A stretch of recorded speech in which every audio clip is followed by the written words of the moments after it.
Hey, hello students, welcome back. So now we are going to start with the most important topic, that is transformer. Board exam में तो आता है, बहुत अच्छा topic है, बहुत अच्छे से समझना है कि भाई ट्रांसफार्मर है क्या। बेसिकली सोचो आपको मोबाइल को चार्ज करना है और मोबाइल चार्जिंग के लिए मुझे सिर्फ 5 वोल्ट की जरूरत है और आपके घर पे जो सॉकेट है जिसमें आप वो एडेप्टर लगाते हो मोबाइल का, उसमें 220 वोल्ट तक आता है, तो वहां पे सोर्स जो है वो 220 वोल्ट का है, बराबर है। ऑल्टरनेटिंग करंट है 220 वोल्ट का और हमें जो चाहिए सिर्फ 5 वोल्ट चाहिए। सो ये 220 वोल्ट से 5 वोल्ट मैं कैसे करूं? For that we are going to use transformer. तो बेसिकली ट्रांसफार्मर क्या करता है? वोल्टेज को चेंज करने के लिए यूज करते हैं, वोल्टेज को कम ज्यादा करने के लिए। ऐसे मैंने जैसे 220 वोल्ट का 5 वोल्ट कर दिया, वैसे 220 वोल्ट का 440 वोल्ट भी कर सकता हूं। मतलब मैं वोल्टेज को बढ़ा भी सकता हूं और वोल्टेज को मैं कम भी कर सकता हूं। So transformer is a device which is used to convert. Okay, पहली बात तो याद रखो भाई, एसी हाई वोल्टेज को एसी लो वोल्टेज में कन्वर्ट कर सकते हैं या फिर एसी लो वोल्टेज को एसी हाई वोल्टेज पे कन्वर्ट कर सकते हैं। सो ट्रांसफार्मर क्या करता है भाई? हाई वोल्टेज को लो वोल्टेज में कन्वर्ट कर सकता है या फिर लो वोल्टेज को हाई वोल्टेज, ट्रांसफॉर्म कर रहा है वोल्टेज को। तो transformer is a device which convert either high voltage to low voltage or it convert low voltage to high voltage. जब हाई वोल्टेज को मैं लो वोल्टेज में कन्वर्ट करता हूं, ऐसे ट्रांसफार्मर को हम बोलेंगे स्टेप डाउन ट्रांसफार्मर। और जब लो वोल्टेज को हाई वोल्टेज में कन्वर्ट करेंगे, ऐसे ट्रांसफार्मर को हम बोलेंगे स्टेप अप ट्रांसफार्मर। तो भाई दो टाइप के ट्रांसफार्मर आते हैं। तो बेसिकली ट्रांसफार्मर वोल्टेज को कम ज्यादा करने के लिए यूज करते हैं। सोर्स से जो भी वोल्टेज आएगा उससे हमें वोल्टेज बढ़ाना है या फिर सोर्स से जो वोल्टेज आएगा उससे हमें वोल्टेज कम कराना है। दोनों के लिए ट्रांसफार्मर यूज होता है। There are 2 type of transformer, one is step down transformer and other one is step up transformer. ठीक है, सो लेट अस अंडरस्टैंड कि भाई ये कैसे कर लेता है, ऐसे कैसे वोल्टेज को कम ज्यादा करेगा, उसका कंस्ट्रक्शन क्या। बहुत सिंपल है, क्योंकि हम पढ़ने वाले हैं आइडियल ट्रांसफार्मर। ओके, हम मतलब प्रैक्टिकल ट्रांसफार्मर बहुत अलग है, उसमें बहुत सारे एरर्स आते हैं, उसमें बहुत सारे क्या बोलते हैं लीकेजेस होते हैं, पर हम पढ़ने वाले लॉसेस होते हैं। इनफैक्ट बेस्ट वर्ड इज, अगर मैं प्रैक्टिकल ट्रांसफार्मर लेता हूं तो उसमें बहुत सारे लॉसेस होते हैं। हम आइडियल ट्रांसफार्मर लेने वाले हैं, उसमें कोई लॉस नहीं कंसीडर करेंगे। ओके, कोई लॉस नहीं कंसीडर होने वाला है। ठीक है, so what we are going to study in this chapter is only ideal transformer for 12th standard. तो basically what transformer is, it consist of rectangular frame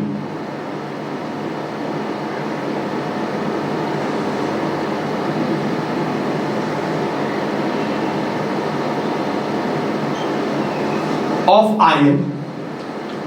एक रेक्टेंगुलर फ्रेम है आयन का, उसको इंसुलेट किया हुआ है और ऐसे बहुत सारे फ्रेम एक के पीछे एक मैंने रख दिए और एक आयन कोर बना दिया। ठीक है, तो एक आयन कोर मैंने ऐसे बनाया, तो एक सॉफ्ट आयन कोर कंसीडर करो। ठीक है, तो मैंने एक आयन कोर कंसीडर किया और इसमें ये 4 आर्म्स है, उसमें से एक आर्म पे एक कॉइल मैंने वाउंड किया, दूसरे आर्म पे मैंने दूसरी कॉइल वाउंड की है। ओके, इसको मैंने कनेक्ट किया। ओके, सोर्स से, एसी सोर्स से, ये हो गया मेरा इनपुट। ओके, इस कॉइल को हम बोलेंगे प्राइमरी कॉइल और यहां पे मैं लेने वाला हूं आउटपुट, ये मेरी हो जाएगी सेकेंडरी कॉइल। तो बेसिकली एक सॉफ्ट आयरन कोर के दो आर्म्स पे दो कॉइल बना दिए। इधर जो कॉइल लगा है, जो मैं इनपुट को कनेक्ट कर रहा हूं, मतलब सोर्स को कनेक्ट कर रहा हूं, ओके, और ये मैं आउटपुट को कनेक्ट कर रहा हूं, ओके। तो ये प्राइमरी कॉइल हो गई और ये मेरी सेकेंडरी कॉइल हो गई, बस इतना ही है ट्रांसफार्मर, बाकी कुछ नहीं। सो ये there are two coils, primary coil and secondary coil. No doubt दोनों के टर्न्स अलग है, तो यही मेरा बड़ा गेम है, आपको बाद में समझेगा कि इसमें जो नंबर ऑफ टर्न्स है उसमें मैं एनपी लेता हूं, इसमें जो नंबर ऑफ टर्न्स है उसको मैं एनएस लेता हूं। तो दोनों में टर्न्स कंप्लीटली अलग है, इधर टर्न्स अलग है। कहां पे ज्यादा रहेगा, कहां पे टर्न्स कम रहेंगे, वो डिपेंड करता है कि भाई उसका यूज क्या है, क्योंकि स्टेप डाउन में अलग फंडा लगता है, स्टेप अप में अलग फंडा लगता है।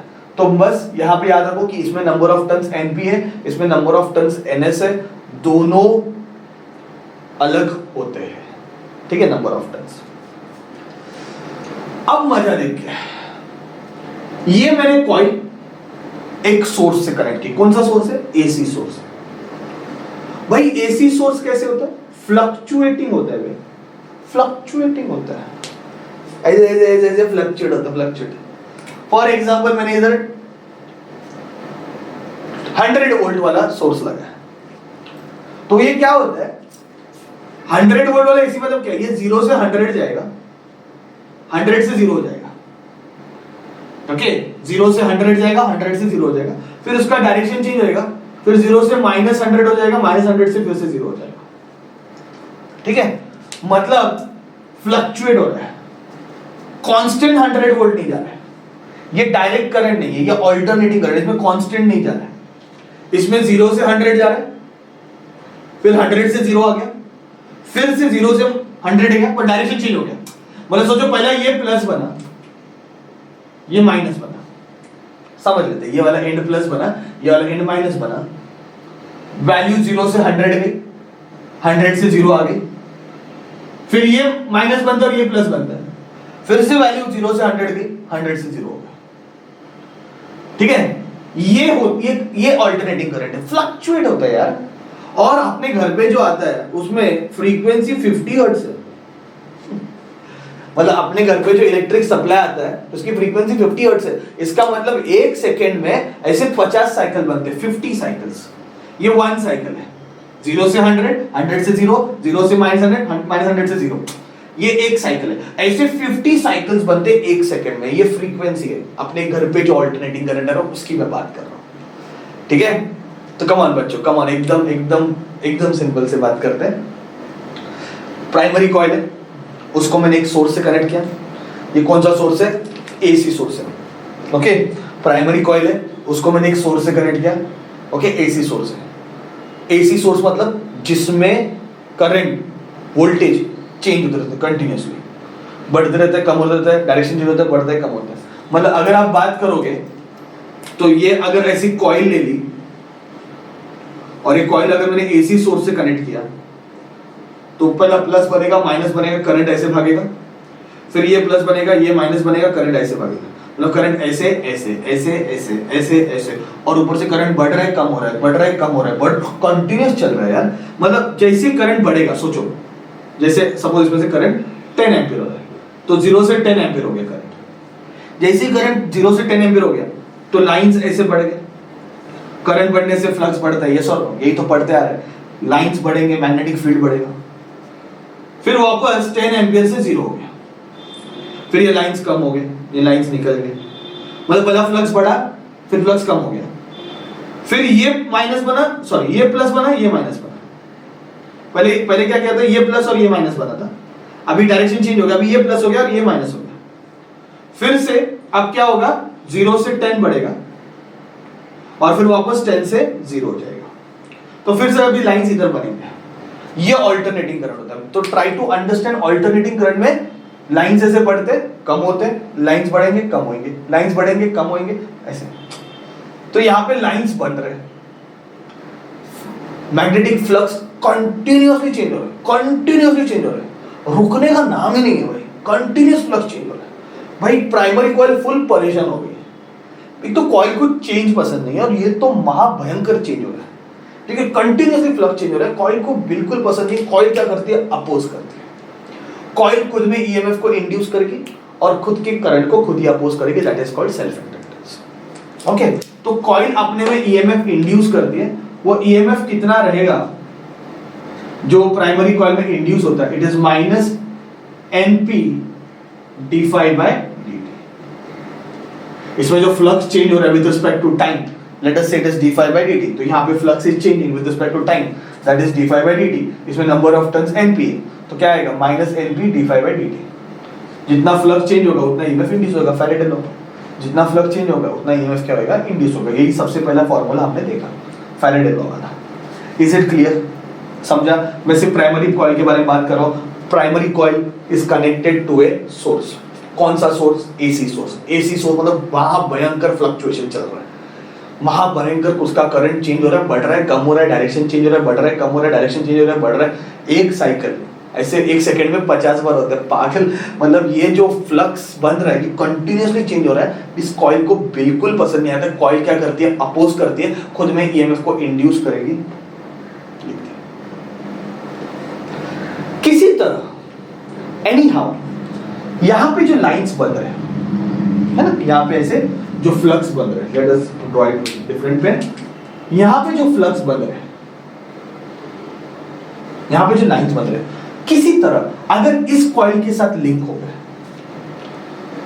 तो इसको भी बिल्कुल पसंद नहीं आएंगे, फिर ये भी ईएमएफ इंड्यूस करेगा, पर वो म्यूचुअल इंडक्टेंस रहेगा, क्योंकि इसका फ्लक्स इधर लिंक हो रहा है, इसका फ्लक्स अगर इधर लिंक होएगा तो वो म्यूचुअल इंडक्टेंस हो गया।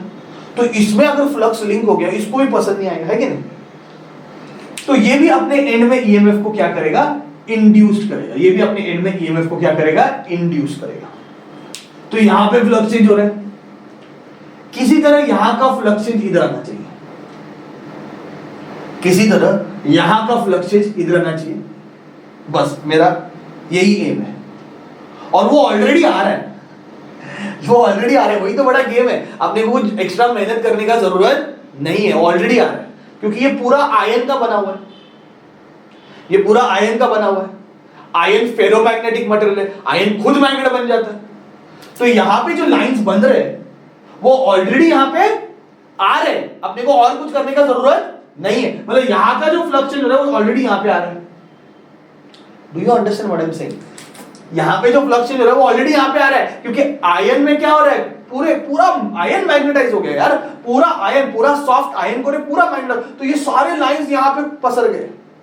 तो ये जो फ्लक्स चेंज, कितना फ्लक्स चेंज है यहां पे फ्लक्स चेंज कितना है, d5/dt, वो सारा फ्लक्स चेंज यहां पे हो रहा है, इसलिए उसको आयन कोर पे लिखा है। बात समझ में आ रहा है? तो ये जो यहां पे फ्लक्स चेंज हो रहा है, उससे इसमें भी ईएमएफ इंड्यूस होगा। तो इसमें कितना ईएमएफ इंड्यूस होगा, तो लेट अस से इसमें ईएमएफ इंड्यूस होता है ES, इसमें नंबर ऑफ टर्न्स कितने, NS, तो माइनस NS d5/dt। जितना फ्लक्स यहां पे चेंज हो रहा है उतने फ्लक्स यहां पे चेंज हो रहा है। तो इधर कितना फ्लक्स चेंज हो रहा है, d5/dt, इधर कितना फ्लक्स चेंज हो रहा है, d5/dt, पर इधर जो ईएमएफ इंड्यूस होगा उतना ईएमएफ इधर इंड्यूस नहीं होगा, क्योंकि दोनों में नंबर ऑफ टर्न्स अलग है। यहां पे नंबर ऑफ टर्न्स क्या है, NP, और यहां पे नंबर ऑफ टर्न्स क्या है, NS। Do you understand what I am saying? बात समझ में आ रही है? तो ये मैंने फंडा लगाया। तो जैसे इसको सोर्स से कनेक्ट किया, इसमें फ्लक्चुएशन हुआ, फ्लक्स चेंज हुआ, इसमें ईएमएफ इंड्यूस हुआ, और वही फ्लक्स चेंज यहां पे लिंक हो गया। कैसे? मैग्नेट, आयन ने लिंक करवा दिया भाई पूरा। तो the same flux changes here, तो इसके एंड में EMF will be induced and that is output. तो आउटपुट ये हो गया, और ये क्या हो गया, इनपुट हो गया। बात समझ में आ रहा है? दोनों को डिवाइड कर, तो ES upon EP is equal to, सारा कैंसिल हो जाएगा, हमें क्या मिलेगा, NS अपॉन NP। इसको हम क्या बोलते हैं भाई, ट्रांसफॉर्मेशन रेशियो। क्या बोलते हैं हम, ट्रांसफॉर्मेशन रेशियो। ये सब डिसाइड होता है। हो गया, खत्म हो गया, यही है। मजा बताओ, देखो मैंने यहां से फॉर एग्जाम्पल 100 वोल्ट दिया, जन देता हूं 100 वोल्ट, और यहां पे मुझे चाहिए 200 वोल्ट, मुझे चाहिए 200 वोल्ट। तो मैंने प्राइमरी पे कितना दे दिया, 100 वोल्ट दे दिया, सेकेंडरी में मुझे कितना चाहिए, 200 चाहिए, मेरे मन में भाई लिखो मत, मुझे चाहिए 200।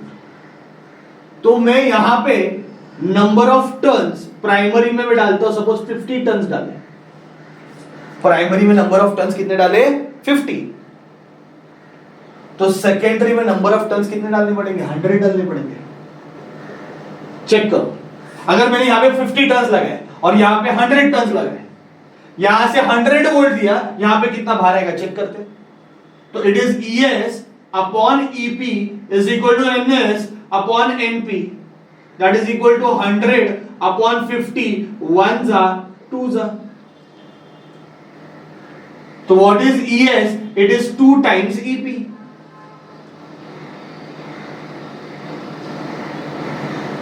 It is 2 times what is EP, 100। तो हमें कितना मिला, 200 वोल्ट मिला। तो यहां से मैंने कितना दिया, 100 वोल्ट, यहां से आउटपुट में बाहर कितना निकला, 200 वोल्ट। आइडियल ट्रांसफार्मर है, कोई लॉस भी कंसीडर नहीं कर, यहां से 100 वोल्ट दिया, यहां से 200 वोल्ट दे दिया। गेम किसने खेला, सिर्फ टर्न्स का खेल, बाकी कुछ नहीं, सिर्फ टर्न्स का खेल है। मैंने यहां पे टर्न्स कितने रखे थे, 100, यहां पे 50 रख दिया। तो सिंपल वे में अगर मैं बात करता हूं कि if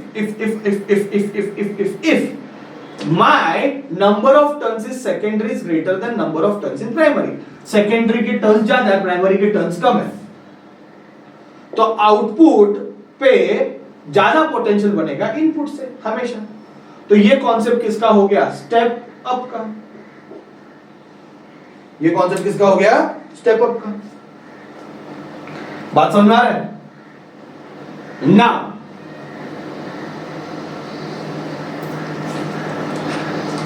यहां से मैंने 100 दिया, यहां पे मुझे 85 चाहिए, मतलब इनपुट मैंने 100 वोल्ट का दिया, आउटपुट मुझे 50 चाहिए। मन में रख, मन में रख। अभी यहां पे अगर मैंने 50 टर्न्स लगाए तो सेकेंडरी में मुझे 25 टर्न्स लगाने पड़ेंगे। इधर कॉइल में कितने टर्न्स डाले, 50, और इधर कॉइल में कितने टर्न्स डाले, 25। अब चेक करो क्या आंसर आएगा, अभी चेक करना है क्या आंसर आएगा। ES upon EP is equal to NS upon NP, ये ट्रांसफॉर्मेशन रेशियो है। क्या है ये, ट्रांसफॉर्मेशन रेशियो, यही सब डिसाइड करता है, नंबर ऑफ टर्न्स डिसाइड करता है। इनपुट पे मैंने 100 वोल्ट डाला, आउटपुट पे मैंने NS, व्हाट इज NS कितना, 25, इसमें सिर्फ 25 टर्न्स डाले, इसमें 50 टर्न्स डाले, 25 1 जा 2 जा 2 1 जा 2 50 जा, बताओ आउटपुट में कितना आया, 50 वोल्ट। तो इसका मतलब ये है जब सेकेंडरी पे टर्न्स प्राइमरी से कम रहेंगे तो सेकेंडरी पे इनपुट प्राइमरी से कम आएगा। इसको हम बोलेंगे स्टेप डाउन ट्रांसफार्मर। क्या बोलते हैं इसको, स्टेप डाउन ट्रांसफार्मर। कोई बात जो नहीं समझी है, एक तो स्टेप अप हो गया, स्टेप डाउन हो गया। ट्रांसफार्मर काम कैसे करता है समझा, पूरा खेल किसका है, टर्न्स का। इधर जितने टर्न्स लगे उतने उधर आने चाहिए। ओके, मतलब उसके हिसाब से टर्न्स उधर आने चाहिए आउटपुट के हिसाब से। अच्छा, जब से मैं बोल रहा है आइडियल ट्रांसफार्मर है, आइडियल ट्रांसफार्मर है, आइडियल ट्रांसफार्मर है, मैं कितना बोलते जा रहा हूं, इट्स एन आइडियल ट्रांसफार्मर। तो when I am talking about ideal transformer, there is no loss in power. इसका मतलब input power is equal to output power. Input power और आउटपुट पावर क्या रहेगा बच्चा, सेम रहेगा। इसी को हम आइडियल ट्रांसफार्मर बोलेंगे। इनपुट पावर क्या है, EP IP, पावर का फॉर्मूला क्या है, VI।